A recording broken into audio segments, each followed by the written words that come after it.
दूसरी मान्यता जो हमें अपनानी होगी यदि हम लंबे समय तक बदलाव चाहते हैं वो ये है कि हम अपने बदलाव के जिम्मेदार खुद हैं, कोई और नहीं। असल में 3 विशेष मान्यताएं जरूरी हैं। कुछ बदलना ही होगा, सिर्फ बदलना चाहिए या हो सकता है नहीं। जब तक कोई चीज़ अनिवार्य नहीं बनती हम जीवन में वास्तविक बदलाव शुरू नहीं कर सकते। अक्सर लोग कहते हैं ये वज़न कम होना चाहिए या मेरी आदतें बदलनी चाहिए, लेकिन चाहिए कहने से जीवन नहीं बदलता। जब कुछ ज़रूरी बन जाता है तभी हम वास्तविक बदलाव के लिए कदम उठाते हैं। मुझे इसे बदलना ही होगा। बदलाव का स्रोत खुद हमें होना चाहिए। अगर हम ये नहीं मानते तो हम हमेशा किसी और से बदलाव की उम्मीद करेंगे और जब काम नहीं होगा तो किसी और को दोष देंगे। मैं इससे बदल सकता हूँ। जब तक हमें विश्वास नहीं कि हम बदलाव कर सकते हैं हम अपने लक्ष्य को पूरा नहीं कर पाएंगे। इन तीनों मान्यताओं के बिना कोई बदलाव अस्थायी ही रहेगा।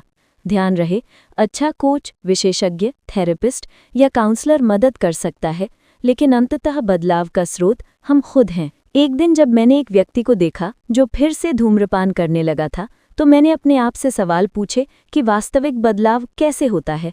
मैंने देखा कि कुछ लोग कम कुशल थेरेपिस्ट के पास गए फिर भी जल्दी बदलाव कर पाए और कुछ लोग उत्कृष्ट थेरेपिस्ट के पास गए फिर भी अपेक्षित परिणाम नहीं मिला। आखिरकार मैंने समझा कि हम वर्षों तक समस्याओं का विश्लेषण कर सकते हैं, लेकिन वास्तविक बदलाव तब तक नहीं होता जब तक हम अपने नसों में अनुभव से जुड़ी संवेदनाओं को बदल न दें। और अगर हम इसे सही ढंग से समझें तो हम ये बदलाव तेज और शक्तिशाली तरीके से कर सकते हैं। आपके मस्तिष्क की शक्ति। हम किस अद्भुत उपहार के साथ जन्मे हैं। मैंने ये जाना है कि हमारा मस्तिष्क हमें लगभग किसी भी चीज़ को हासिल करने में मदद कर सकता है जिसे हम चाहते हैं। मस्तिष्क की क्षमता लगभग अकल्पनीय है। ज़्यादातर लोग ये नहीं जानते कि ये वास्तव में कैसे काम करता है। इसलिए आइए थोड़ी देर के लिए इस अद्वितीय शक्ति के भंडार पर ध्यान दें और समझें कि हम इसे कैसे प्रशिक्षित कर सकते हैं ताकि ये हमारे जीवन में लगातार वही परिणाम दे जो हम चाहते हैं। समझिए कि आपका मस्तिष्क हर आदेश का बेसब्री से इंतज़ार करता है और यह किसी भी चीज़ को करने के लिए तैयार है जो आप उससे कहें।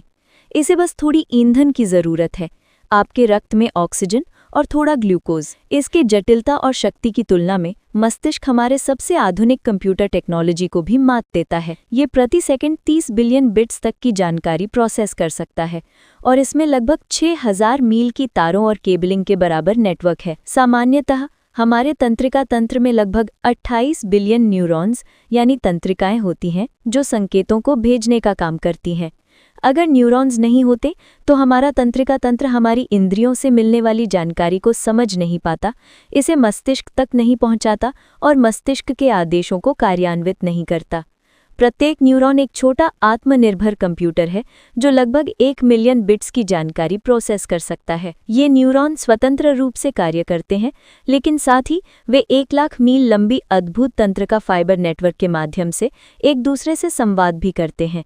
आपकी जानकारी प्रोसेस करने की क्षमता इतनी अद्भुत है कि एक सुपरफास्ट कंप्यूटर भी एक समय में केवल एक ही कनेक्शन बना सकता है, जबकि आपके न्यूरॉन्स एक साथ हजारों कनेक्शन बना सकते हैं। उदाहरण के लिए, एक न्यूरॉन का संकेत भेजने में एक सामान्य कंप्यूटर स्विच से लाखों गुना ज़्यादा समय लगता है।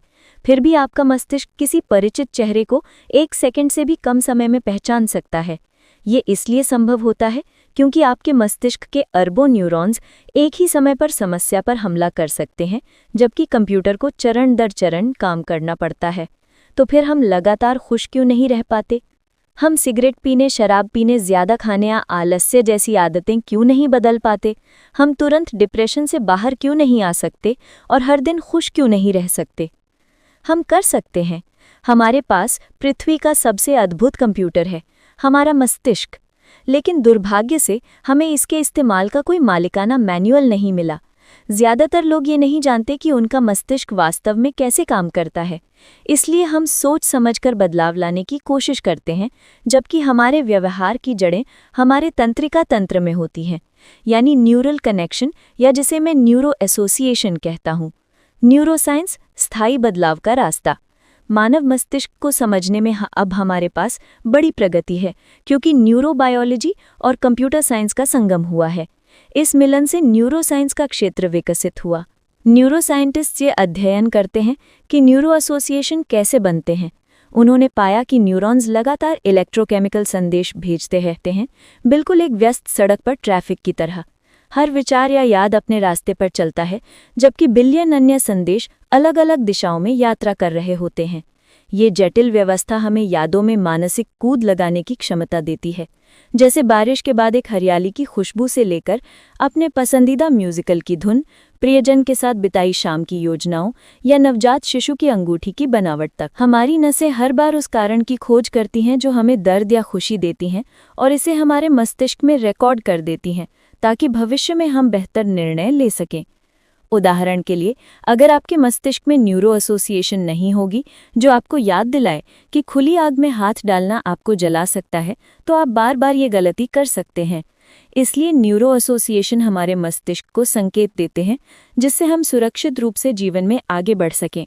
न्यूरो एसोसिएशन कैसे बनती है?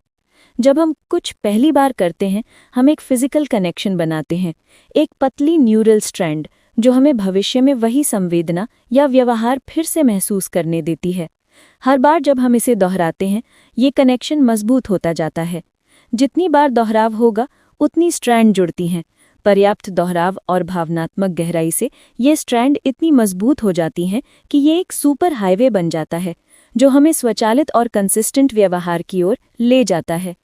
इसलिए सिर्फ सोचकर बदलाव लाना अक्सर असफल रहता है, क्योंकि हमारे न्यूरो एसोसिएशन हमारे तंत्रिका तंत्र में फिजिकली मौजूद होते हैं।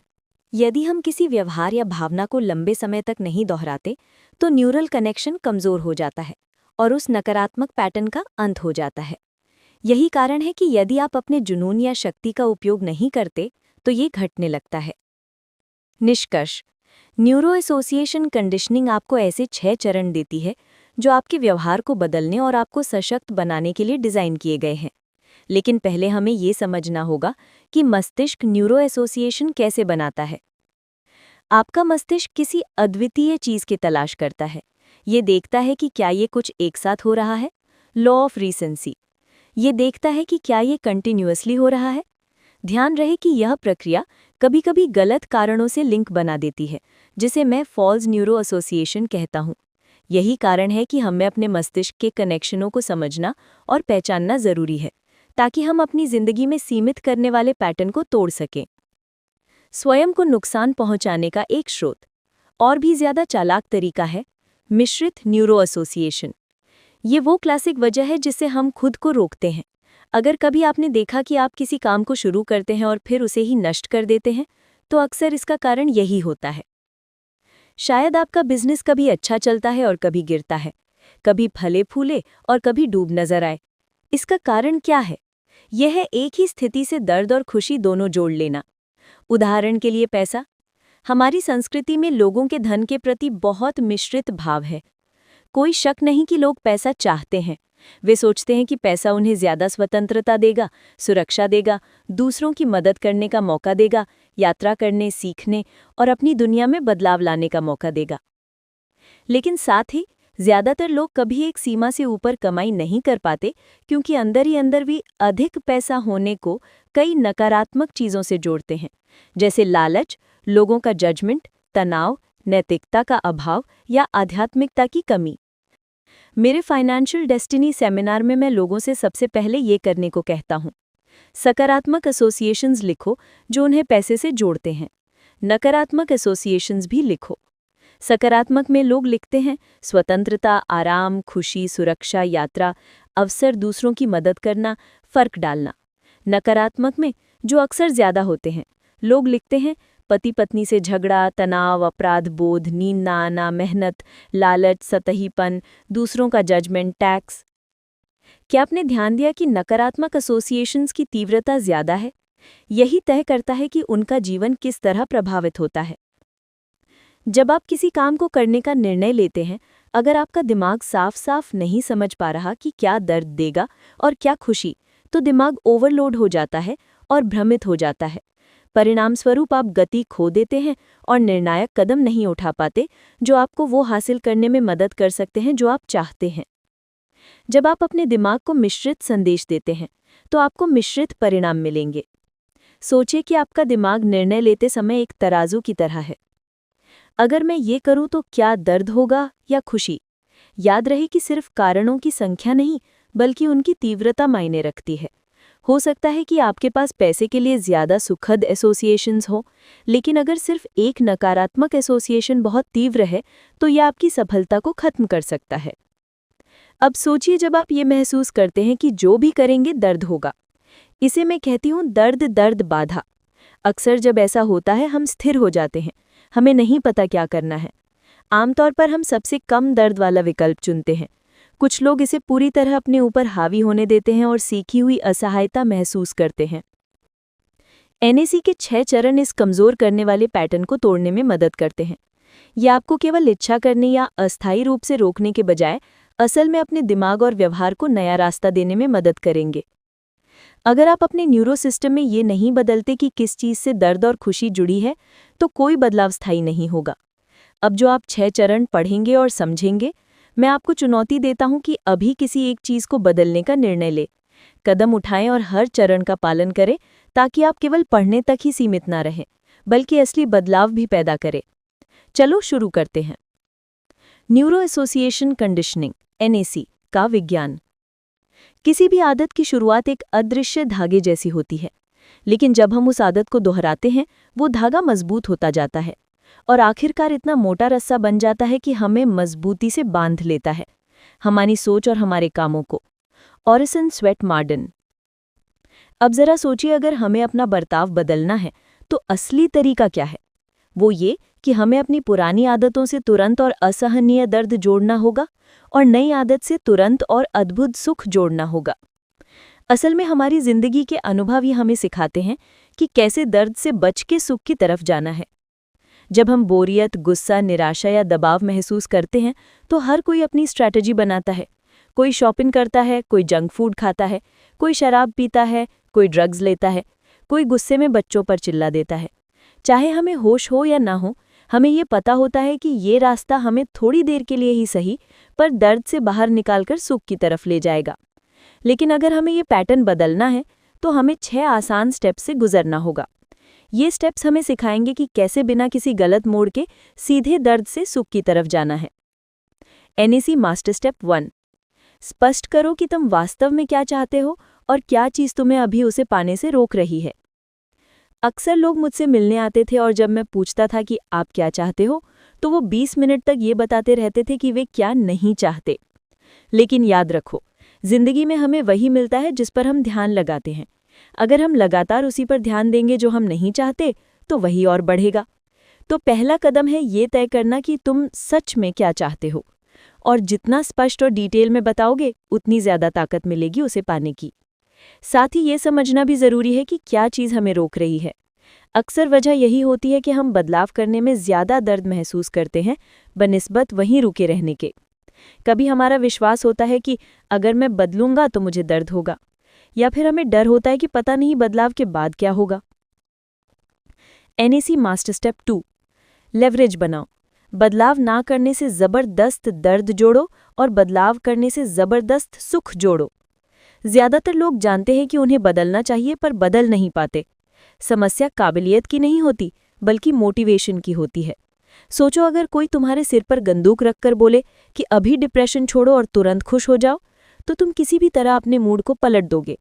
लेकिन असली दिक्कत यह है कि बदलाव हमारे लिए अक्सर करना चाहिए होता है, करना ही है नहीं होता, या फिर करना है लेकिन कभी ना कभी। सच्चाई ये है कि बदलाव तभी होगा जब हमारे अंदर इतनी तगड़ी अर्जेंसी बने कि हमें तुरंत कदम उठाना ही पड़े। हर बदलाव की जड़ यही है, हमारे दिमाग में दर्द और सुख की परिभाषा बदलना। एक तरफ हम बदलना चाहते हैं क्योंकि हमें कैंसर नहीं चाहिए, रिश्ते नहीं खोने, बच्चों को प्यार से दूर न करना, या हमेशा उदास नहीं रहना। दूसरी तरफ हम डरते हैं, क्या पता सिगरेट छोड़ने के बाद भी कैंसर हो जाए और मैंने उसका मज़ा भी खो दिया हो। यही मिक्स्ड इमोशंस हमें रोक देती हैं।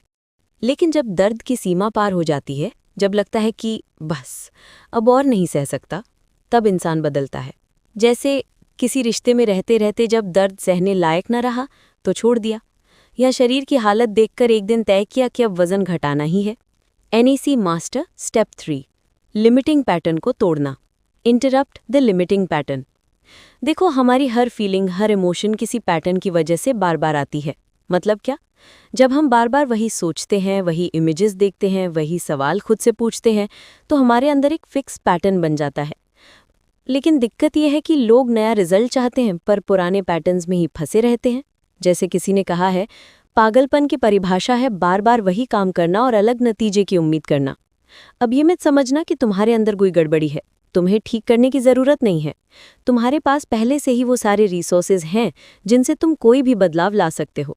बस दिक्कत यह है कि तुम्हारे न्यूरो एसोसिएशंस ऐसे बने हैं कि तुम अपनी असली क्षमता का इस्तेमाल नहीं कर पा रहे। तो करना क्या है? इन पाथवेज को रीऑर्गेनाइज करना है ताकि ये तुम्हें डर और फ्रस्ट्रेशन की बजाय तुम्हारी असली चाहत की तरफ ले जाए। एग्जाम्पल से समझो। मान लो एक मक्खी कमरे में फंस गई है। वो रोशनी देखती है और खिड़की के शीशे से बार बार टकराती है। पूरी मोटिवेशन है बाहर जाने की, पर विंडो बंद है। चाहे वो 1000 बार कोशिश कर ले, रिजल्ट वही रहेगा, दर्द और थकान। अगर वो सच में बाहर जाना चाहती है तो उसे तरीका बदलना पड़ेगा, कोई और रास्ता ढूंढना पड़ेगा। हम इंसान भी यही गलती करते हैं, वही पुराना पैटर्न दोहराते रहते हैं और उम्मीद करते हैं कि इस बार रिजल्ट अलग आएगा। पैटर्न को तोड़ना क्यों ज़रूरी है? सोचो, एक पुराना रिकॉर्ड है, उसमें ग्रूव्स हैं यानी लाइंस, जो हमेशा वही गाना बजाती हैं। लेकिन अगर मैं उस रिकॉर्ड को बार बार स्क्रैच कर दूं तो क्या होगा? गाना कभी पहले जैसा नहीं बजेगा। ठीक इसी तरह अगर हम किसी पुरानी लिमिटिंग पैटर्न को अचानक तोड़ दें तो वो फिर पहले जैसा नहीं चलता। Real story. मेरे एक सेमिनार में एक आदमी आया, वो कह रहा था कि उसे चॉकलेट छोड़नी है, लेकिन मज़ेदार बात ये थी कि उसे चॉकलेट एडिक्ट होने में मज़ा भी आता था। उसने तो एक टी शर्ट भी पहनी थी जिस पर लिखा था, I want the world but I will settle for chocolate. अब देखो, ये है जिसे कहते हैं सेकेंडरी गेन। मतलब बाहर से वो कह रहा है कि छोड़ना है, लेकिन अंदर से उसे उस आदत से फ़ायदा भी मिल रहा है। आइडेंटिटी, मज़ा, अटेंशन। ऐसे लोग बदलना चाहते हैं लेकिन पूरी तरह छोड़ नहीं पाते क्योंकि उनका दिमाग मानता है कि ये बिहेवियर उन्हें कोई और चीज़ दे रहा है, जैसे अटेंशन, केयर या मज़ा। तो ऐसे केस में पैटर्न तोड़ना और लेवरेज बनाना बहुत ज़रूरी है। मैंने उस आदमी से कहा, ठीक है, अगर सच में छोड़ना चाहते हो तो अगले 9 दिन सिर्फ चॉकलेट खाना है, कुछ और नहीं। पानी पी सकते हो पर खाना सिर्फ चॉकलेट।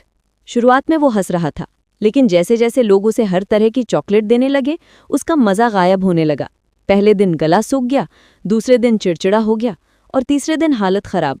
जब मैंने और चॉकलेट ऑफर की तो वो फट पड़ा, यू कांट मेक मी। और उसी पल उसका पैटर्न टूट गया। लेसन, पैटर्न तोड़ने का मतलब है कि कुछ ऐसा करना जो बिल्कुल अनएक्सपेक्टेड हो। कभी जोर से चिल्ला दो, कभी मजाक कर दो, कभी कुछ ऐसा करो जो खुद को भी हंसा दे। इससे दिमाग का पुराना ट्रैक टूट जाता है और नई पॉसिबिलिटी बनती है। अब सोचो, जब तुम फ्रस्ट्रेटेड हो तो अचानक आसमान की तरफ देखकर ऊंची आवाज में कहो, हालेलुया, आज मेरे पैर नहीं बदबू कर रहे। या अगर ज्यादा खाते हो तो अगले बार रेस्टोरेंट में जोर से अपनी कुर्सी पर इशारा करके बोलो, पिग। पागलपन लगेगा, हाँ, लेकिन पैटर्न जरूर टूटेगा। याद रखो, जितना अजीब और अलग इंटरप्ट होगा उतना असरदार होगा। बॉटम लाइन, अगर तुम बार बार वही पुराने पैटर्न्स चलाते रहोगे तो जिंदगी में वही पुराने रिजल्ट्स मिलेंगे। लेकिन अगर उन पैटर्न्स को स्क्रैम्बल कर दोगे, यानी कि तोड़ दोगे, फिर नए पैटर्न्स बनाओगे और उन्हें बार बार प्रैक्टिस करोगे, तो बदलाव पक्का और स्थायी होगा। द स्क्रैम्बल पैटर्न, गड़बड़ पैटर्न तोड़ने की टेक्निक।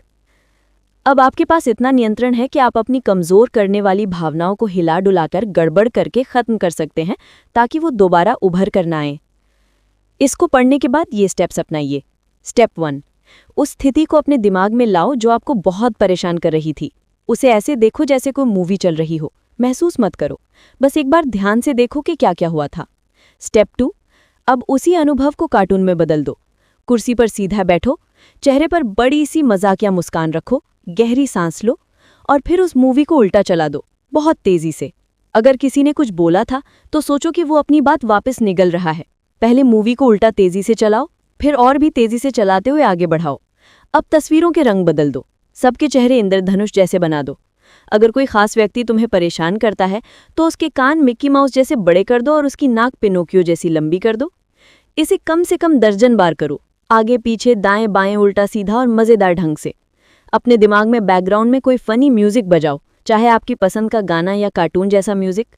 इस तरह अजीबोगरीब आवाज़ों और हंसी मजाक को उस पुरानी इमेज से जोड़ दो जो आपको तकलीफ देती थी।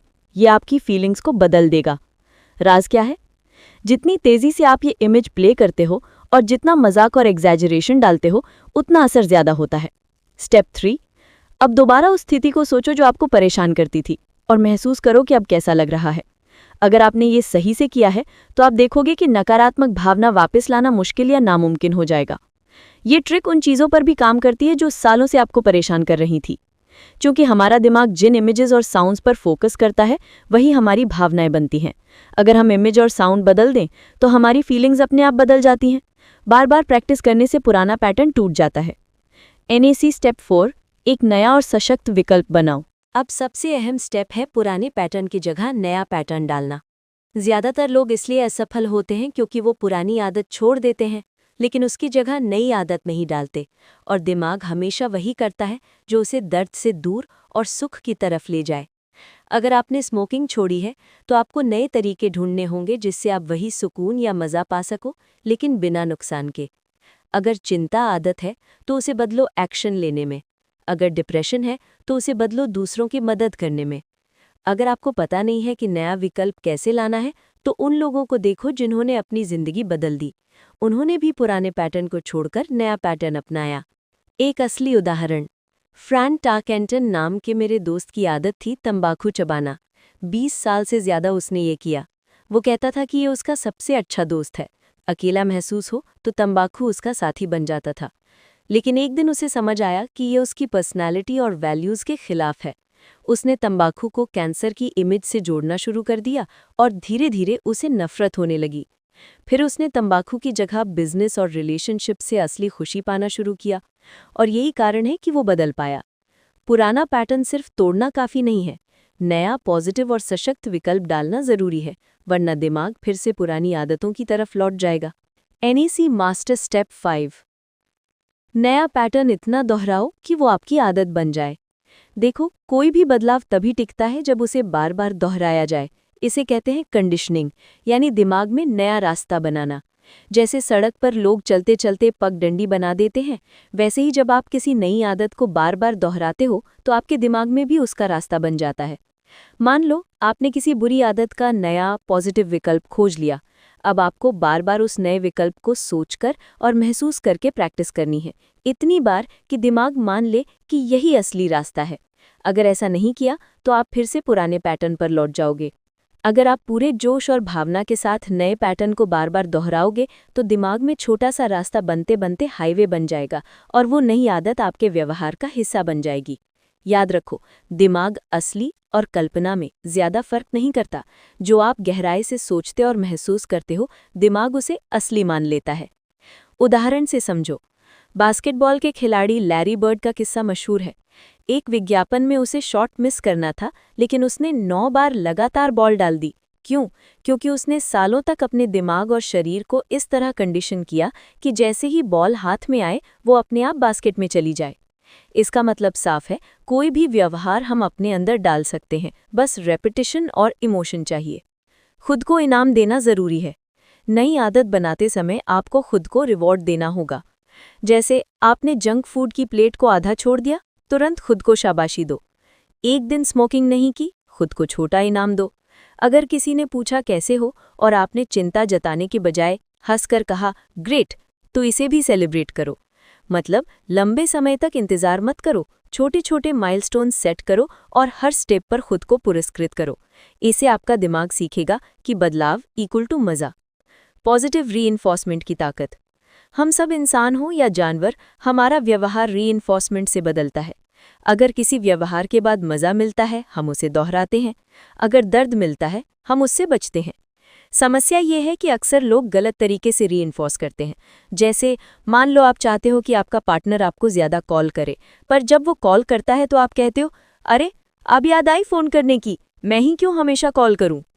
अब सोचो, आप क्या सिखा रहे हो कि फ़ोन करना इक्वल टू दर्द। नतीजा, वो और भी कम कॉल करेगा। अगर सच में चाहते हो कि सामने वाला ज़्यादा कॉल करे, तो जब वो कॉल करे तो खुश हो जाओ, प्यार जताओ, आभार दिखाओ। इससे उसके दिमाग में फ़ोन करना इक्वल टू मज़ा जुड़ जाएगा। कंपनीज़ का केस।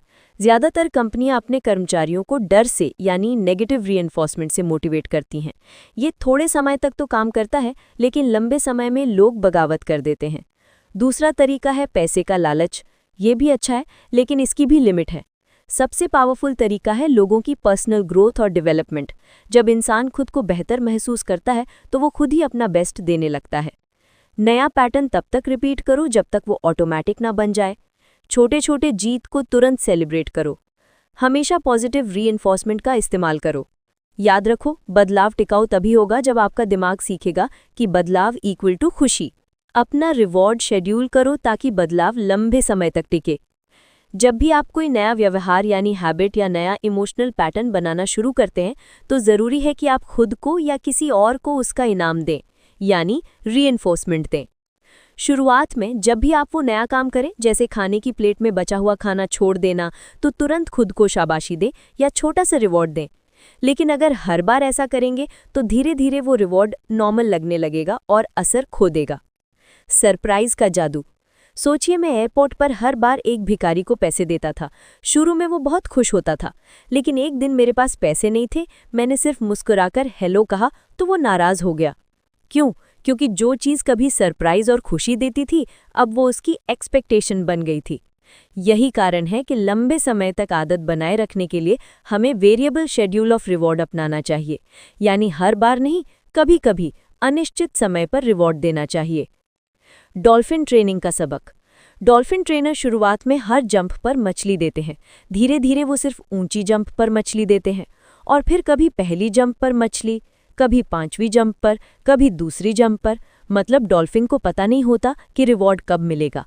इस अनिश्चितता की वजह से डॉल्फिन हर बार पूरी मेहनत करती है। यही मैकेनिज्म इंसानों को जुआ खेलने पर मजबूर करता है, क्योंकि उन्हें लगता है शायद इस बार जैकपॉट लग जाए। बुरी आदतें और रिवॉर्ड। अगर आपने धूम्रपान छोड़ दिया है और महीनों तक सिगरेट नहीं पी, लेकिन फिर बस एक कश ले लिया, तो आप दिमाग को फिर से ये सिखा रहे हैं कि भविष्य में भी खुद को ऐसे रिवॉर्ड दे सकते हैं। मतलब आदत तोड़ने की बजाय और मजबूत कर दी। फिक्स्ड शेड्यूल का नुकसान। अगर आपको सिंपल टास्क के लिए फिक्स्ड शेड्यूल से रिवॉर्ड मिल रहा है तो नई आदत बनाने में मुश्किल होगी। रिवॉर्ड को सरप्राइज बनाए रखो, तभी लंबे समय तक आदत टिकी रहेगी। पुराने पैटर्न को तोड़ो। देखो, कोई भी बदलाव तभी टिकता है जब उसे बार बार दोहराया जाए। इसे कहते हैं कंडीशनिंग, यानी दिमाग में नया रास्ता बनाना। जैसे सड़क पर लोग चलते चलते पगडंडी बना देते हैं, वैसे ही जब आप किसी नई आदत को बार बार दोहराते हो तो आपके दिमाग में भी उसका रास्ता बन जाता है। अब दूसरे कई तरीके हैं जिन्हें आप यूज कर सकते हो। बीमारी का असली लक्षण। देखो, बुरी आदतें बीमारी के सिर्फ लक्षण होते हैं। असल में आपको अपने दिमाग और भावनाओं को बदलना होगा। अगर सिर्फ लक्षण दबाओगे तो बीमारी किसी नए रूप में आ जाएगी, जैसे शराब पीना छोड़कर ओवर ईटिंग शुरू कर देना। इसलिए लोगों को सीखना होगा कि अपनी आदतों का रूट कॉज कैसे पकड़ें और कैसे उसे ट्रांसफॉर्म करें। इसका एक अच्छा तरीका है हिप्नोथेरेपी, जिसमें आप अपने सबकॉन्शियस माइंड से बात करके उसके पैटर्न को बदल सकते हो। राइटर्स का क्रिएटिव ब्लॉक। राइटर्स को अक्सर क्रिएटिव ब्लॉक हो जाता है। वो लिखना चाहते हैं लेकिन दिमाग में कुछ आता ही नहीं है। यहाँ तरीका हो सकता है, अपने माइंड को रिलैक्स करें, विजुअलाइज करें कि वो फ्लो स्टेट में लिख रहे हैं, और फिर एक एंकर बना लें, जैसे अपनी उंगलियों को एक तरीके से दबाना। जब वो लिखना चाहें तो उस एंकर को यूज करें। इससे उनका दिमाग सीख जाएगा कि हर बार लिखते वक्त फ्लो लाना है। Phone addiction. आजकल बच्चों को भी फ़ोन की लत लग गई है।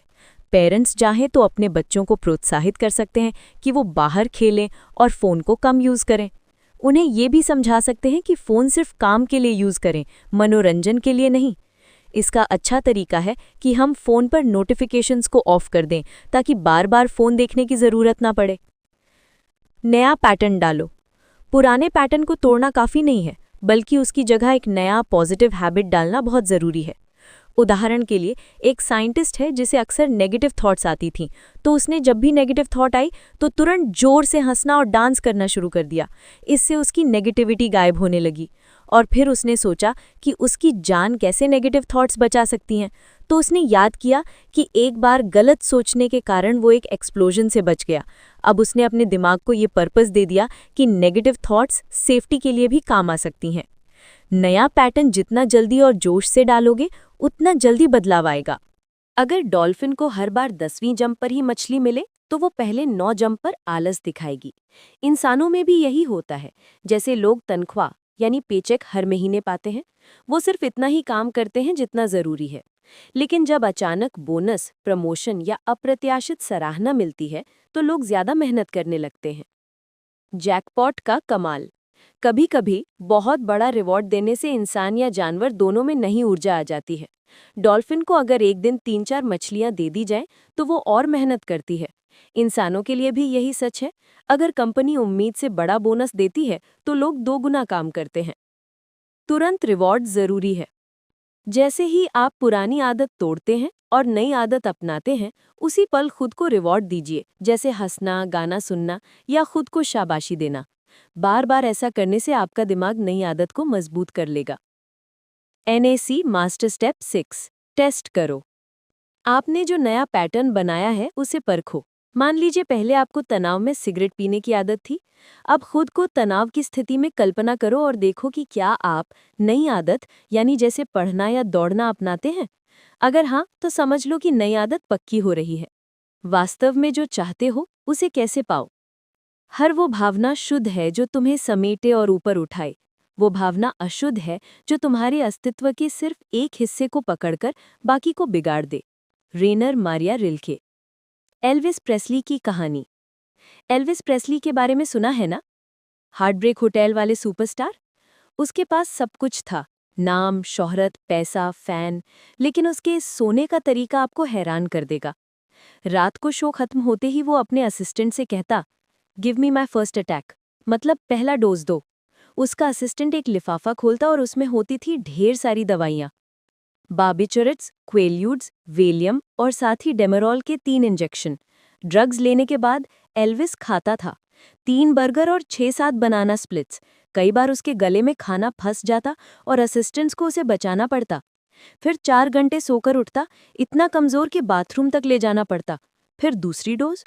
कई बार तीसरी डोज पूछने की भी ताकत नहीं रहती, लेकिन रूटीन के तौर पर असिस्टेंट खुद ही दे देता। दोपहर तक सोने के बाद वो उठकर अपने शरीर को जगाने के लिए डेक्सीड्रेन और कोकेन लेता और फिर स्टेज पर जाता। आखिरकार जिस दिन वो मला, उस दिन सारे डोज बचाकर एक ही बार में ले लिया। अब सोचो, इतना पॉपुलर, इतना सफल आदमी क्यों खुद को धीरे धीरे मार रहा था? उसके सौतेले भाई डेविड स्टैनली के मुताबिक क्योंकि एल्विस को होश में रहना नापसंद था। उसे ड्रग्स लेकर सुन्न रहना ज्यादा अच्छा लगता था। और भी मशहूर लोग। एल्विस अकेला नहीं था। सोचो, Ernest Hemingway, Sylvia Plath, Janis Joplin, Mama Cass, ये सब अपने अपने फील्ड के टॉप पर थे, लेकिन अंत में उन्होंने या तो खुद को बर्बाद किया या अपनी जान ले ली। क्यों? क्योंकि उन्होंने सोचा था, कभी कोई किसी तरह मुझे खुश कर देगा। लेकिन जब उन्हें शोहरत मिली, सपने पूरे हुए, तब भी असली खुशी हाथ नहीं लगी। तो उन्होंने दर्द को दबाने के लिए शराब, सिगरेट, ओवर ईटिंग और ड्रग्स का सहारा लिया, जब तक कि मौत ने उन्हें आज़ाद न कर दिया। असल में प्रॉब्लम ये थी कि उन्हें सच में क्या चाहिए था ये पता नहीं था। उन्होंने अपने दिमाग में पेन की हाईवे बना ली थी। खुद को अच्छा महसूस कराना उन्हें नहीं आता था। उन्होंने कभी नहीं सीखा कि अपने ध्यान और दिमाग को कैसे कंट्रोल करें। लेकिन एक और कहानी। मुझे एक औरत, एलिजाबेथ का खत मिला। उसका बचपन से लेकर पति की मौत तक जिंदगी भर शोषण हुआ। नतीजा ये हुआ कि उसमें 4-9 अलग-अलग पर्सनालिटीज बन गई। वो बार बार खुदकुशी की कोशिश करती, खुद को नुकसान पहुंचाती, अस्पताल जाती। आखिरकार उसने मेरी पर्सनल पावर टेप सुनी और पहली बार समझा कि असली खुशी बाहर से नहीं, अंदर से आती है। अब उसने अपनी जिंदगी बदलनी शुरू कर दी। वजन कम करना, बच्चों पोतों से रिश्ता सुधारना, नया बिजनेस शुरू करना और सबसे बड़ी बात, खुद को जानना। तो अब सवाल, तो तुम सच में क्या चाहते हो? क्या तुम प्यार करने वाला रिश्ता चाहते हो, या ढेर सारे पैसे और कारें, या दुनिया घूमना, या लोगों की इज्जत और शोहरत, या दुनिया बदलने का मौका? लेकिन असली सवाल ये है, तुम ये सब क्यों चाहते हो? क्योंकि कारें नहीं चाहिए, तुम्हें अचीवमेंट और प्रेस्टीज का एहसास चाहिए। परिवार नहीं चाहिए, तुम्हें प्यार और जुड़ाव चाहिए। दुनिया बचानी है क्योंकि तुम्हें कंट्रीब्यूशन और फर्क डालने का एहसास चाहिए। यानी असल में तुम चीजें नहीं चाहते, तुम फीलिंग्स चाहते हो। इमोशंस और स्टेट। जब कोई तुम्हें किस करता है, असल में अच्छा क्या लगता है? होंठों का छूना? नहीं, असली चीज वो फीलिंग है जो दिमाग में बनती है। हमारी सारी इमोशंस हमारे दिमाग के केमिकल स्टॉर्म्स हैं और इन्हें हम कभी भी बदल सकते हैं अगर हमें अपनी स्टेट बदलना आता हो। अगर हम पेन पर फोकस करते हैं तो पेन महसूस करेंगे, अगर प्लेजर पर फोकस करते हैं तो खुशी महसूस करेंगे। मतलब जिंदगी का खेल है, अपनी स्टेट को कंट्रोल करना सीखो। स्टेट बदलने के दो सबसे बड़े तरीके हैं। एक, फिजियोलॉजी बदलो, दूसरा फोकस बदलो। मतलब ध्यान किस पर लगा रहे हो, चैनल बदलो। शरीर विज्ञान, मूवमेंट की ताकत। पिछले 10 सालों में मेरी जिंदगी का एक सबसे बड़ा सीख यही रहा है कि हमारी भावनाएं यानी इमोशंस हमारे मूवमेंट यानी मोशन से पैदा होती हैं। हम जो भी महसूस करते हैं वो इस पर निर्भर है कि हम अपने शरीर का इस्तेमाल कैसे करते हैं। हमारे चेहरे के छोटे से छोटे हाव भाव या हाथ पैर की हल्की सी हरकत भी हमारी फीलिंग बदल देती है, और जैसे ही फीलिंग बदलती है वैसे ही हमारी सोच, हमारी समझ और हमारा व्यवहार भी बदल जाता है। चलो एक छोटी सी अजीब एक्सरसाइज करके देखते हैं। कल्पना करो कि तुम एक बोर और बिना हंसी मजाक वाले म्यूजिक कंडक्टर हो। बस धीरे धीरे हाथ हिला रहे हो, चेहरे पर ऊब का भाव है। अब देखो कैसा लग रहा है। अब उल्टा करो, जोर से ताली बजाओ और हाथों को झटके से बाहर फैला दो। चेहरे पर चौड़ी सी हंसी लेकर अगर चाहो तो जोर से एक मजेदार आवाज भी निकालो। देखो तुरंत मोड बदल गया ना। यानी शरीर की चाल ढाल, सांस लेने का तरीका, हाव भाव, सबका सीधा रिश्ता हमारी भावनाओं से है।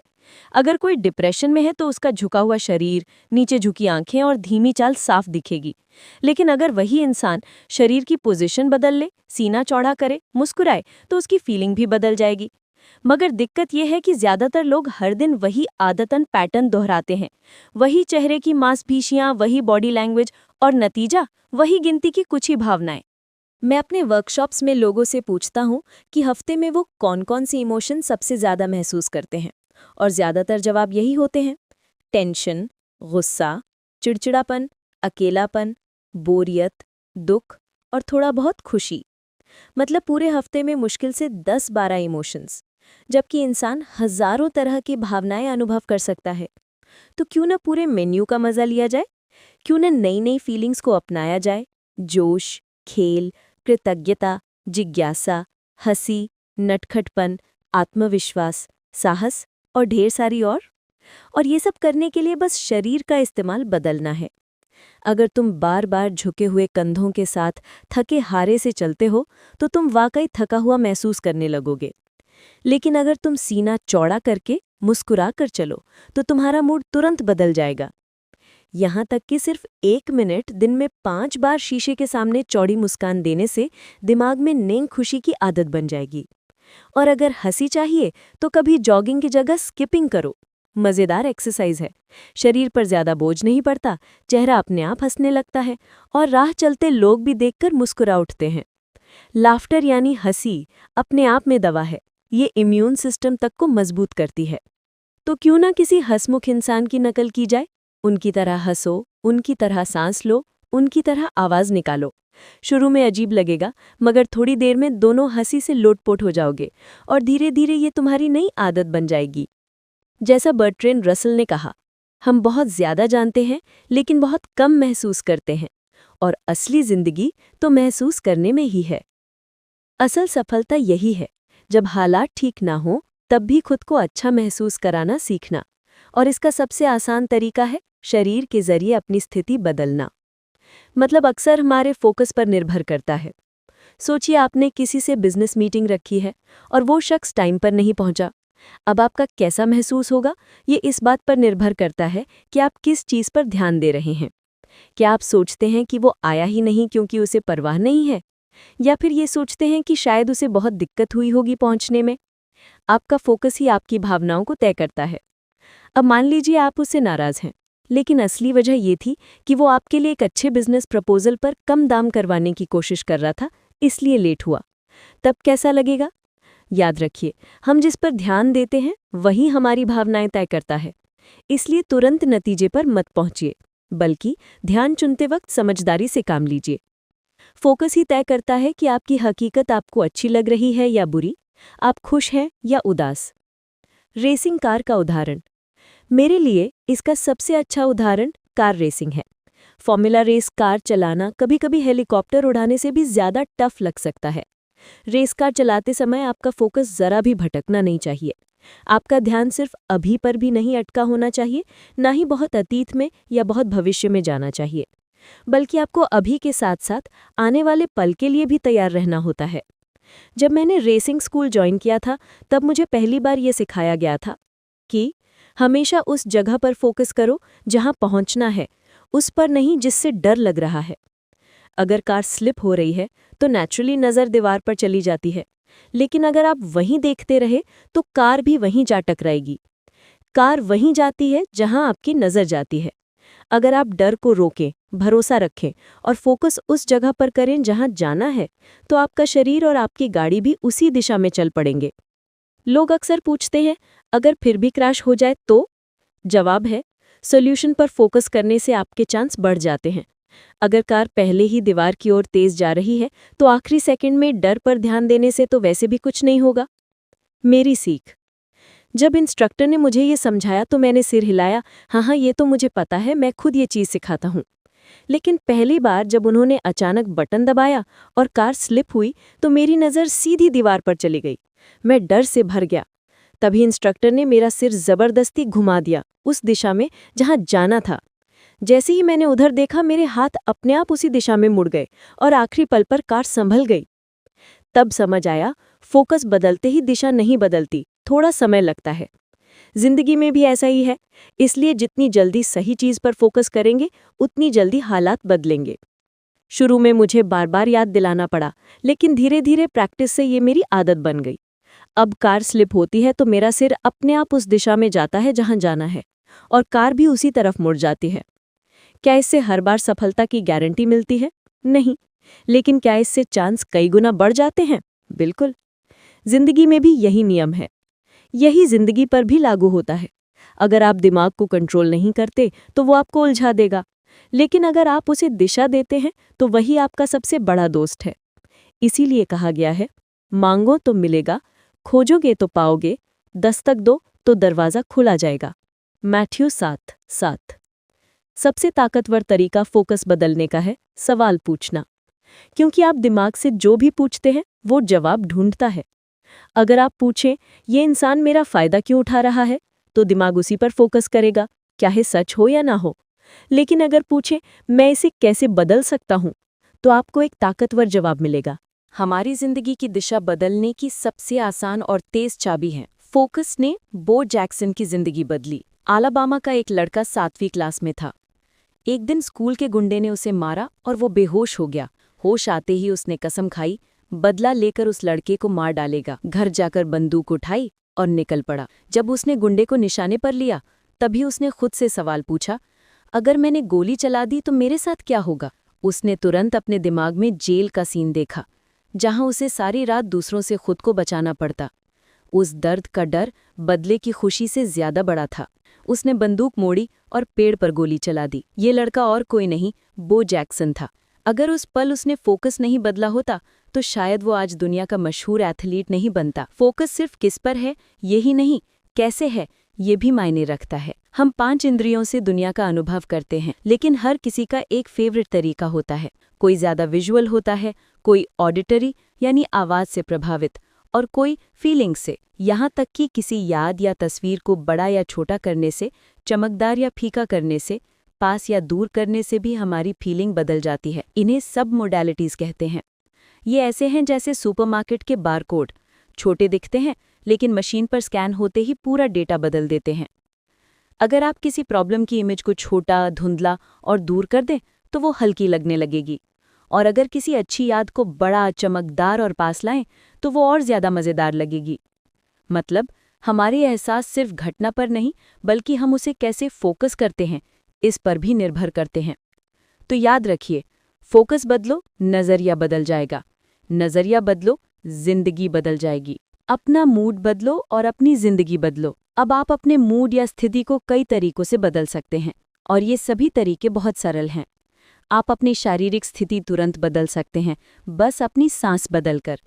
आप अपने ध्यान को बदल सकते हैं, ये तय करके कि आप किस पर ध्यान देंगे, किस क्रम में ध्यान देंगे या कैसे देंगे। आप अपनी सब मोडालिटीज़ यानी छोटे मानसिक पैटर्न और अनुभव भी बदल सकते हैं।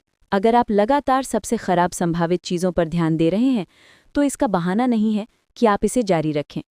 अभी से सबसे अच्छे पर ध्यान देना शुरू करें। जिंदगी की कुंजी ये है कि आपके पास अपने जीवन को निर्देशित करने के कई तरीके हों, ताकि ये एक कला यानी आर्ट बन जाए। अधिकतर लोगों की समस्या ये है कि उनके पास अपनी स्थिति बदलने के केवल कुछ ही तरीके हैं, जैसे ज़्यादा खाना, ज़्यादा शराब पीना, ज़्यादा सोना, ज़्यादा खरीदारी करना, धूम्रपान करना या कोई ड्रग लेना। ये सभी तरीके हमें सशक्त नहीं बनाते और इनमें से अधिकतर के परिणाम हानिकारक और दुखद हो सकते हैं। सबसे बड़ी समस्या ये है कि इन परिणामों का असर धीरे धीरे आता है, इसलिए हमें खतरा तब तक नहीं दिखता जब तक बहुत देर न हो चुकी हो। ये वही हुआ था एल्विस प्रेस्ली के साथ, और दुख की बात है कि ये रोज़ाना कई लोगों के साथ हो रहा है। इसे ऐसे समझिए, एक मेंढक को धीरे धीरे उबलते पानी में डाला जा रहा है। अगर उसे तुरंत उबलते पानी में डाला जाता तो गर्मी का झटका उसे तुरंत कूदने पर मजबूर कर देता, लेकिन जब गर्मी धीरे धीरे बढ़ती है तो वो खतरा महसूस नहीं करता और जब तक समझे बहुत देर हो चुकी होती है। अगर आप अपने मूड को नियंत्रित नहीं करते तो आप अपने व्यवहार को भी नियंत्रित नहीं कर पाएंगे। अगर आपको कुछ हासिल करना है लेकिन प्रेरित नहीं हो पा रहे तो समझें कि आप सही स्थिति में नहीं है। ये बहाना नहीं है, ये एक आदेश या कमांड है। ये आदेश है कि आप अपनी स्थिति बदलने के लिए जो कुछ भी करना पड़े करें, चाहे वो आपकी शारीरिक स्थिति बदलना हो या ध्यान बदलना। मैंने खुद एक समय ऐसा अनुभव किया जब मुझे अपनी किताब लिखने के लिए दबाव महसूस हो रहा था। कोई आश्चर्य नहीं, मुझे लगा ये असंभव है, लेकिन फिर मुझे अपनी स्थिति बदलने का रास्ता खोजना पड़ा। नहीं तो आप ये आज पढ़ नहीं रहे होते। मुझे रचनात्मक और उत्साहित स्थिति में होना पड़ा। अगर आप डाइट पर जाना चाहते हैं तो ये काम नहीं करेगा अगर आप डर या चिंता या निराशा की स्थिति में हैं। आपको दृढ़ निश्चय स्थिति में होना चाहिए। अगर आप अपने काम में बेहतर प्रदर्शन करना चाहते हैं तो समझें कि बुद्धिमत्ता भी अक्सर हमारी स्थिति पर निर्भर करती है। जिन लोगों में क्षमता कम समझी जाती है वो अपनी तबलेत का पूरा इस्तेमाल कर पाएंगे अगर वो सही स्थिति में आए। मैंने ये कई बार डिस्लेक्सिक लोगों के साथ दिखाया है। डिस्लेक्सिया हमारी दृष्टि से जुड़ा है, लेकिन ये हमारे मानसिक और भावनात्मक स्थिति से भी जुड़ा है। डिस्लेक्सिक लोग हर बार अक्षर उलट पलट नहीं करते, कभी करते हैं कभी नहीं। ये फर्क उनकी स्थिति पर निर्भर करता है। आप उनकी स्थिति बदल दें और उनका प्रदर्शन तुरंत बदल जाएगा। जितनी जल्दी आप चलकर या मूवमेंट से अपनी स्थिति बदल सकते हैं, उतना आसान हो जाता है खुद को प्रेरित करना। एक उदाहरण मेरे जीवन का बहुत बड़ा बदलाव था। मैंने कनाडा में एक व्यक्ति को देखा जो लकड़ी तोड़ रहा था। बिना किसी मार्शल आर्ट ट्रेनिंग के मैंने देखा कि वो क्या सोच रहा है, कैसे ध्यान दे रहा है, उसकी मान्यताएं क्या हैं और उसकी शारीरिक रणनीति क्या है। मैंने उनकी शारीरिक हरकतें बार बार और पूरी भावनात्मक तीव्रता के साथ अभ्यास की, अपने दिमाग को पूर्ण निश्चितता की अनुभूति दी, और मेरे प्रशिक्षक ने मेरी हरकतों को कोच किया। मैंने 1, 2, 3 फिर 4 लकड़ियां तोड़ दी। ये मैंने कैसे किया? मैंने अपने मानक बढ़ाए और लकड़ी तोड़ना ज़रूरी बना दिया। मैंने अपनी कमी की मान्यता बदल दी और अपनी भावनात्मक स्थिति को निश्चितता में बदल दिया। मैंने एक सटीक रणनीति अपनाई। इस अनुभव ने मेरे पूरे शरीर में शक्ति और निश्चितता भर दी। मैं इसे अन्य कार्यों में भी इस्तेमाल करने लगा, अपने डर और आलस्य को आसानी से पार किया। मैंने ये तकनीक दूसरों को भी सिखानी शुरू की, बच्चों को भी, 11-12 साल की लड़कियों को भी। मैंने उन्हें दिखाया कि वे स्वयं पर भरोसा और आत्मसम्मान कैसे बढ़ा सकते हैं। मेरे वीडियो सेमिनार अनलिमिटेड पावर में भी मैंने इसे शामिल किया। 30 मिनट या उससे कम समय में लोग अपने डर को पार कर सकते हैं और किसी भी चीज़ को तोड़ने का तरीका सीख सकते हैं जो उन्हें रोक रही हो। ये देखना हमेशा रोचक होता है कि एक बड़ा आदमी जो सोचता है कि वो सिर्फ ताकत से कर सकता है, असफल होता है, और फिर उससे आधा आकार की महिला अपने शारीरिक निश्चितता के साथ लकड़ी तोड़ देती है। अनुभव वो है जो किसी के साथ होता है। अनुभव वो है जो कोई व्यक्ति उसके साथ होने वाली चीज़ों के साथ करता है। Aldous Huxley. आपको ये समझना होगा कि आपको अपने मन को नियंत्रित करना होगा और इसे जानबूझकर करना होगा। पहला कौशल, किसी भी स्थिति में तुरंत अपनी स्थिति बदलना सीखें, चाहे वातावरण कैसा भी हो। दूसरा कौशल, किसी भी वातावरण में लगातार अपनी स्थिति बदलना सीखें, चाहे वो पहले असुविधाजनक रहा हो। तीसरा कौशल, शारीरिक और मानसिक आदतें विकसित करें ताकि आप बिना प्रयास के हमेशा अच्छा महसूस करें। चौथा कौशल, दूसरों को भी उनकी स्थिति तुरंत बदलने में मदद करना सीखें। याद रखें, जिंदगी में आप जो कुछ भी चाहते हैं वो अपने कैसा महसूस करते हैं इसे बदलने में है। आपके सारे भाव दिमाग में रासायनिक प्रतिक्रियाएं हैं और आप इन्हें नियंत्रित कर सकते हैं। आप खुश, पीड़ा या उदास महसूस कर सकते हैं। ये सब आप पर निर्भर है। अगर आपके पास सुख का प्लान नहीं है तो आप दर्द के पास जाएंगे। आपको अपनी खुशी और आनंद के लिए कई तरीके खोजने होंगे ताकि आप हानिकारक आदतों की तरफ ना जाएं। अपने जीवन में हर दिन सुख का प्लान बनाएं। संगीत सुनना, किताब पढ़ना, व्यायाम करना, गाना, नाचना, फिल्म देखना, बच्चों के साथ समय बिताना, ये सभी आपके मूड बदलने के उपाय हैं। कदम उठाइए। अभी बैठिए और लिखिए कि आप अपने मूड को बदलने के लिए क्या क्या करते हैं। कम से कम 15 तरीके लिखिए, आदर्श रूप से 25 तरीके। इसे दोहराएं जब तक आपके पास सैकड़ों तरीके ना हो। याद रखिए, यदि आप अपनी स्थिति बदलने की कला सीखते हैं तो आप अपनी जिंदगी बदल सकते हैं। जो सवाल पूछता है वही जवाब भी पाता है। उन्हें कोई कारण नहीं चाहिए था, वे बस आए क्योंकि वो यहूदी वंश का था। नाज़ी उसके घर में घुस आए, उसे और उसके पूरे परिवार को गिरफ्तार कर लिया। जल्दी उन्हें मवेशियों की तरह भेड़चाल में धकेलकर ट्रेन में ठूस दिया गया और फिर क्राकोव में एक मौत के शिविर में भेज दिया गया। उसके सबसे डरावने सपनों ने भी उसे तैयार नहीं कर सकते थे उस दर्दनाक दृश्य के लिए जिसमें उसने अपनी आंखों के सामने अपने परिवार को गोली मारते देखा। कैसे वो उस भय को सह सकता था कि उसका बच्चा अब शावर के कारण मर चुका है और उसका कपड़ा किसी और ने पहन रखा है। फिर भी उसने संभव जारी रखा। एक दिन उसने अपने चारों ओर के दुस्वप्न को देखा और एक अटल सत्य का सामना किया। अगर वो एक और दिन भी वहीं रहा तो निश्चित रूप से मर जाएगा। उसने फैसला किया कि उसे भागना ही होगा और वो भी तुरंत। उसे नहीं पता था कैसे, बस पता था कि अब और इंतजार नहीं किया जा सकता। सप्ताहों तक उसने अन्य कैदियों से पूछा कि हम इस डरावनी जगह से कैसे बच सकते हैं। जो जवाब उसे मिले वे हमेशा एक जैसे लगते थे। पागल मत बनो, कोई रास्ता नहीं है।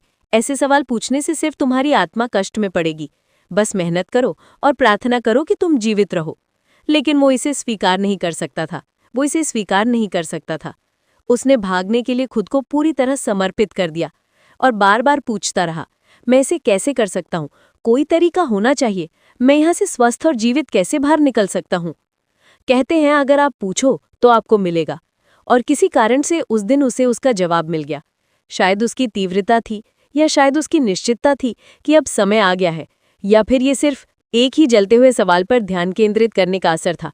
किसी भी कारण से इस मानव के भीतर मानव मन और आत्मा की विशाल शक्ति जाग उठी। जवाब उसे एक अप्रत्याशित स्रोत से मिला, सड़ते हुए मानव मांस की गंदी गंध से। वहां अपने काम के कुछ ही कदम दूर उसने शवों का एक बड़ा ढेर देखा जिसे ट्रक के पीछे फेंक दिया गया था। पुरुष, महिलाएं और बच्चे जिन्हें गैस से मार दिया गया था। उनके दांतों से सोने की भराई निकाल ली गई थी। उनके पास जो कुछ भी था, ज्वेलरी, कपड़े, सब छीन लिया गया था। नहीं, उसने ये सवाल नहीं पूछा कि नाज़ी इतने निर्मम और विनाशकारी कैसे हो सकते हैं। भगवान ने इतनी बुरी चीज कैसे बनाई? भगवान ने मेरे साथ ऐसा क्यों किया? बल्कि स्टैनिस्लाव लेक ने एक दूसरा सवाल पूछा, मैं इसका इस्तेमाल कैसे अपनी जान बचाने और भागने के लिए कर सकता हूँ? और तुरंत उसे उसका जवाब मिल गया। दिन के अंत में जब काम करने वाले वापस बैरक की ओर लौट रहे थे, लेक ट्रक के पीछे छुप गया। एक पल में उसने अपने कपड़े उतारे और नंगे होकर शवों के ढेर में कूद गया, जबकि कोई नहीं देख रहा था। उसने खुद को मर गया होने का नाटक किया, पूरी तरह शांत रहा, भले ही बाद में उसके ऊपर और भी शव फेंके गए और वो लगभग कुचल ही गया। सड़ते हुए मांस की दुर्गंध, मृत्यु के कठोर अवशेष उसके चारों ओर थे। उसने इंतजार किया, उम्मीद की कि कोई मृतों के ढेर में जीवित शरीर को ना देख पाए। अंततः उसने ट्रक के इंजन की आवाज सुनी, ट्रक हिला और उस पल उसने मृतों के बीच उम्मीद की किरण महसूस की। अंततः ट्रक रुका और अपना भयानक सामान, कई मृतक और एक व्यक्ति जो मृत होने का नाटक कर रहा था, एक विशाल खुले गब्र में गिरा दिया। वो वहां कई घंटों तक रहा, जब तक वो सुनिश्चित नहीं हो गया कि कोई नहीं है। फिर उसने शवों के ढेर से खुद को बाहर निकाला और 25 मील दौड़कर स्वतंत्रता प्राप्त की। तो स्टैनिस्लाव लेक और उन बहुत से लोगों में क्या फर्क था जो कॉन्सेंट्रेशन कैंप में मर गए थे? कई कारण थे, लेकिन एक महत्वपूर्ण कारण ये था कि उसने अलग सवाल पूछा। उसने लगातार पूछा, उम्मीद के साथ पूछा, और उसके दिमाग ने एक ऐसा समाधान ढूंढा जिसने उसकी जान बचाई। उसके द्वारा पूछे गए सवालों ने उसे तुरंत निर्णय लेने और ऐसे कार्य करने के लिए प्रेरित किया जिसने उसकी किस्मत बदल दी। इस किताब में आपने सीखा है कि हमारे विश्वास हमारे निर्णयों, कार्यों और जीवन की दिशा को प्रभावित करते हैं, और ये सब सोच का परिणाम है, तरीका जिससे आपका दिमाग जीवन भर अर्थ बनाता रहा है। तो असली सवाल ये है कि हम वाकई में कैसे सोचते हैं। हमारे सवाल हमारे विचार तय करते हैं। एक दिन मैं अपने जीवन के महत्वपूर्ण घटनाओं के बारे में सोच रहा था। मैंने कई लोगों से मिला, सफल, असफल, भाग्यशाली और दुर्भाग्यशाली। मैं जानना चाहता था कि सफल लोग महान चीजें कैसे हासिल करते हैं, जबकि अन्य समान या बेहतर स्थितियों में कहीं खो जाते हैं। मैंने अपने आप से पूछा, मेरे जीवन में सबसे बड़ा फर्क क्या बनाता है? मैं जो बनता हूँ, मैं जहाँ जा रहा हूँ। मुझे जवाब मिला, ये घटनाएं नहीं हैं जो मेरी जिंदगी को आकार देती हैं, बल्कि ये है कि मैं अपने अनुभवों की व्याख्या कैसे करता हूँ। किसी घटना का मतलब तय करता है कि मैं क्या निर्णय लूंगा, कौन से कार्य करूंगा और अंततः मेरी किस्मत क्या होगी। फिर मैंने सोचा, लेकिन मैं मूल्यांकन कैसे करता हूँ? मूल्यांकन क्या है? फिर मुझे एहसास हुआ कि मूल्यांकन करने की प्रक्रिया कुछ और नहीं बल्कि सवाल पूछने और जवाब खोजने की प्रक्रिया है। बिना सवाल पूछे कोई मूल्यांकन नहीं किया जा सकता। अगर आप इसे पढ़ते समय सोच रहे हैं, ये सही है या ये सही नहीं है, तो आपने अपने आप से सवाल पूछा है, क्या ये सही है? हमारी जिंदगी का अधिकांश समय हम सवाल पूछने और जवाब देने में ही व्यतीत करते हैं। अगर हम अपनी जिंदगी की गुणवत्ता बदलना चाहते हैं, तो हमें अपने सवाल बदलने होंगे। बेहतर सवाल, बेहतर जवाब। बच्चे सवाल पूछने में माहिर होते हैं। यही तरीका है जिससे वो सीखते हैं, सोचते हैं और नए कनेक्शंस बनाते हैं। सभी मानव प्रगति नए सवालों से पहले होती है। सवालों की ताकत। कुछ लोग चीजों को जैसी हैं वैसी देखते हैं और पूछते हैं, क्यों? मैं उन चीजों का सपना देखता हूं जो कभी हुई नहीं और पूछता हूं, क्यों नहीं? George Bernard Shaw. हम में से ज्यादातर लोग जब कोई अद्भुत क्षमता वाला इंसान या ऐसा व्यक्ति देखते हैं जो जीवन की कठिनाइयों का सामना बखूबी कर लेता है, तो सोचते हैं, कितना भाग्यशाली है, कितनी प्रतिभा है। शायद वो ऐसे ही पैदा हुआ होगा। लेकिन हकीकत यह है कि इंसानी दिमाग में उत्तर खोजने की क्षमता है, वो भी इतनी तेज कि आज के सबसे स्मार्ट कंप्यूटर भी उसके सामने फीके पड़ जाते हैं। आपकी दिमागी क्षमता इतनी विशाल है कि अगर इसे स्टोर करने के लिए जगह बनानी हो तो 2 वर्ल्ड ट्रेड सेंटर जितनी इमारतें चाहिए। फिर भी ये 3 पाउंड का दिमाग जीवन की चुनौतियों के हल खोजने और भावनाओं को जन्म देने में किसी भी तकनीक से कहीं आगे है। लेकिन जैसे किसी कंप्यूटर की क्षमता तब तक बेकार है जब तक आप उसे सही तरह से इस्तेमाल करना न जाने, वैसे ही दिमाग की शक्ति भी तब तक बेकार है जब तक आप सवाल पूछना और सही दिशा में ध्यान लगाना न जाने। सोचिए, आपने एक नया कंप्यूटर खरीदा और उसे इस्तेमाल नहीं किया क्योंकि आप नहीं जानते कि उसे कैसे चलाना है, तो उसका फायदा क्या? इसी तरह से अपने दिमाग से सही जवाब पाने का तरीका है सवाल पूछना। अच्छा जवाब तो हमेशा वही देता है जो और भी खूबसूरत सवाल पूछता है। ई कमिंग्स। असल में लोगों में अंतर उनके पूछे जाने वाले सवालों में होता है। कुछ लोग अक्सर उदास रहते हैं। क्यों? जैसा कि पिछले अध्याय में बताया गया, उनका ध्यान सीमित चीजों पर होता है और वे ऐसे सवाल पूछते हैं जो उन्हें कमजोर महसूस कराते हैं। लेकिन क्या ये व्यक्ति अपने मनोभाव को पल में बदल सकता है? बिल्कुल, बस मानसिक ध्यान बदलकर। और ध्यान बदलने का सबसे तेज तरीका क्या है? नया सवाल पूछना। उदास लोग अक्सर अपने आप से ऐसे सवाल पूछते हैं, क्या फायदा? कोशिश क्यों करूं? आखिर सब कुछ वैसे ही गलत क्यों होता है? क्यों मैं? याद रखें, आप पूछेंगे तो आपको मिलेगा। अगर आप बुरा सवाल पूछेंगे तो बुरा जवाब मिलेगा। आपका मानसिक कंप्यूटर हमेशा तैयार है और जो भी सवाल आप देंगे, जवाब देगा। अब उदाहरण के लिए डब्ल्यू मिचेल को ले। उन्होंने शरीर के 2/3 हिस्सा जल जाने के बाद भी जीवन में खुश रहना सीखा। फिर बाद में हवाई हादसे में पैरों की शक्ति खो दी और व्हीलचेयर में बंद हुए। फिर भी उन्होंने दूसरों की मदद करना जारी रखा। उनकी सफलता का राज था सही सवाल पूछना। जब वो अस्पताल में थे और उनका शरीर पूरी तरह जल चुका था, वो खुद से पूछते थे, मैं इसका उपयोग कैसे कर सकता हूँ? इसके कारण मैं दूसरों के लिए क्या योगदान दे सकता हूँ? इस सवाल ने उनका जीवन बदल दिया। वहीं क्यों मैं जैसे सवाल आमतौर पर नकारात्मक परिणाम देते हैं। मिचेल ने समझ लिया कि गुस्सा और दुख से कुछ नहीं बदलता। इसलिए उन्होंने सोचा, मेरे पास अभी क्या है? मैं वास्तव में कौन हूँ? मैं सिर्फ मेरा शरीर हूँ या कुछ और? अब मैं क्या कर सकता हूँ पहले से भी बेहतर? हवाई हादसे के बाद अस्पताल में रहते हुए उन्होंने एक नर्स एनी के साथ डेट करने के लिए भी साहसिक सवाल पूछा। उन्होंने सोचा, मैं उसके साथ डेट कैसे कर सकता हूँ? 1 साल और आधे बाद वे साथ थे और आज एनी उनकी पत्नी है। सशक्त सवाल पूछने की खूबसूरती यही है, यह हमें अमूल्य संसाधन देता है, उत्तर और समाधान। सवाल तय करते हैं कि आप जीवन में क्या करेंगे, आपकी क्षमताओं, रिश्तों और आमदनी तक को। उदाहरण के लिए बहुत से लोगों के लिए रिश्तों में बने रहना कठिन है क्योंकि वे ऐसे सवाल पूछते हैं जो शक पैदा करते हैं, जैसे अगर कहीं बेहतर व्यक्ति होगा तो? अगर मैं अब खुद को समर्पित करूं और मौका चूक जाऊं तो? इसी तरह से वित्तीय मामलों में भी सवाल बहुत मायने रखते हैं। अगर कोई आर्थिक रूप से पिछड़ा है तो अक्सर वो डर पैदा करता है, मैं क्या खिलौने अभी चाहूंगा, बजाय कि मुझे क्या योजना बनानी चाहिए अपने गतिविधियां पहुंचने के लिए। सवाल तय करते हैं कि आप किस पर ध्यान देंगे, कैसे सोचेंगे, कैसा महसूस करेंगे और क्या करेंगे।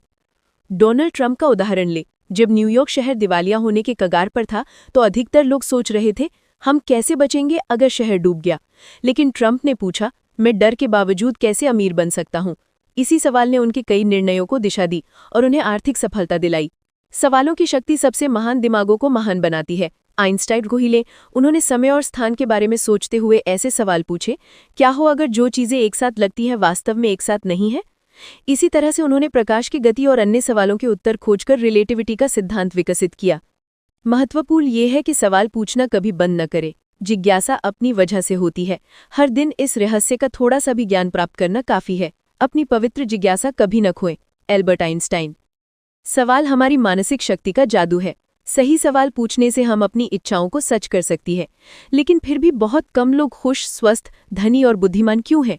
क्योंकि वो जब सवाल पूछते हैं उन्हें निश्चितता नहीं होती और वो अपने लिए सशक्त सवाल नहीं पूछते। उदाहरण के लिए कोई वजन घटाना चाहता है लेकिन नहीं कर सकता। इसका कारण ये नहीं कि वो नहीं कर सकता, बल्कि इसलिए कि उसने सवाल गलत तरीके से पूछे। गलत सवाल, मुझे सबसे स्वादिष्ट क्या खाना चाहिए? सही सवाल, अगर मैं ये खाऊं तो अपने गतिविधि तक पहुंचने के लिए मुझे क्या त्याग करना होगा? सवाल बदलें, जीवन बदल जाएगा। याद रखें, आपके रोज पूछे जाने वाले सवाल आपकी थकान या खुशी, गुस्सा या प्रेरणा, दुख या जादू सब तय करते हैं। हमेशा ऐसे सवाल पूछें जो आपके मन और जीवन को ऊंचा उठाएं। कैसे क्वेश्चंस काम करते हैं? 1. क्वेश्चंस हमारे फोकस और भावनाओं को तुरंत बदल देते हैं। हमारे द्वारा पूछे गए सवाल सीधे तौर पर हमारे ध्यान को बदल देते हैं और उसी के साथ हमारी भावनाएं भी बदल जाती हैं। उदाहरण, अगर आप बार बार पूछते हैं, मैं इतना उदास क्यों हूं, मुझे कोई पसंद क्यों नहीं करता, तो आपका दिमाग उन्हीं चीजों पर ध्यान देगा जो आपकी उदासी और अकेलेपन की पुष्टि करती हैं। परिणाम, आप अपने आप को इन नकारात्मक भावनाओं में फंसा हुआ पाएंगे। लेकिन अगर आप पूछें, मैं कैसे खुश रह सकता हूं और लवेबल महसूस कर सकता हूं, तो आपका दिमाग समाधान खोजने लगेगा। शुरू में दिमाग कह सकता है मैं कुछ नहीं कर सकता, लेकिन अगर आप लगातार उम्मीद और विश्वास के साथ सवाल पूछते रहेंगे तो आपको सही उत्तर मिलेंगे और आपकी भावनात्मक स्थिति भी बदल जाएगी। नोट, सिर्फ ये कहने से मैं खुश हूं उतना असर नहीं पड़ता जितना ये सवाल पूछने से कि मैं अब किस बात के लिए खुश हूं। सवाल असली कारण खोजने में मदद करते हैं, अफर्मेशन सिर्फ पंप अप करते हैं।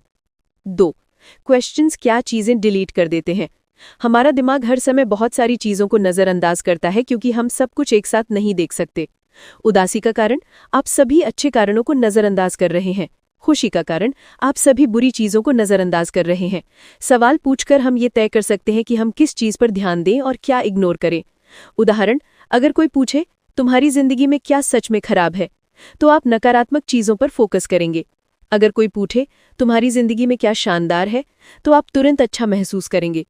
टेक अवे, सवाल हमारे ध्यान और अनुभव की लेजर की तरह है। ये हमें दिखाता है कि हम क्या महसूस करेंगे। 3. क्वेश्चंस हमारे रिसोर्सेज बदल देते हैं। हमारी जिंदगी में कई रिसोर्सेज जैसे नए आइडियाज, मददगार लोग, अवसर सवालों पर निर्भर करते हैं। उदाहरण, लेखक ने बताया कि उनके बिजनेस में बड़े नुकसान के समय अगर उन्होंने सही सवाल पूछा, मैं इस स्थिति को कैसे बदल सकता हूं, मैं अपने बिजनेस को अगले लेवल तक कैसे ले जा सकता हूं, तो उन्हें समाधान और नए अवसर मिले। नोट, सही सवाल पूछने से हमारे पास नए रिसोर्सेज और अवसर खुल जाते हैं। 4. प्री सपोजिशन का असर। सवाल पूछते समय शब्दों और ढांचे का बड़ा महत्व होता है। उदाहरण, मैं हमेशा अपनी नाकामी क्यों करता हूं? ये सवाल आपके दिमाग को ये मानने पर मजबूर करता है कि आप हमेशा सैबोटाज करते हैं। परिणाम, सेल्फ फुलफिलिंग प्रोफेसी।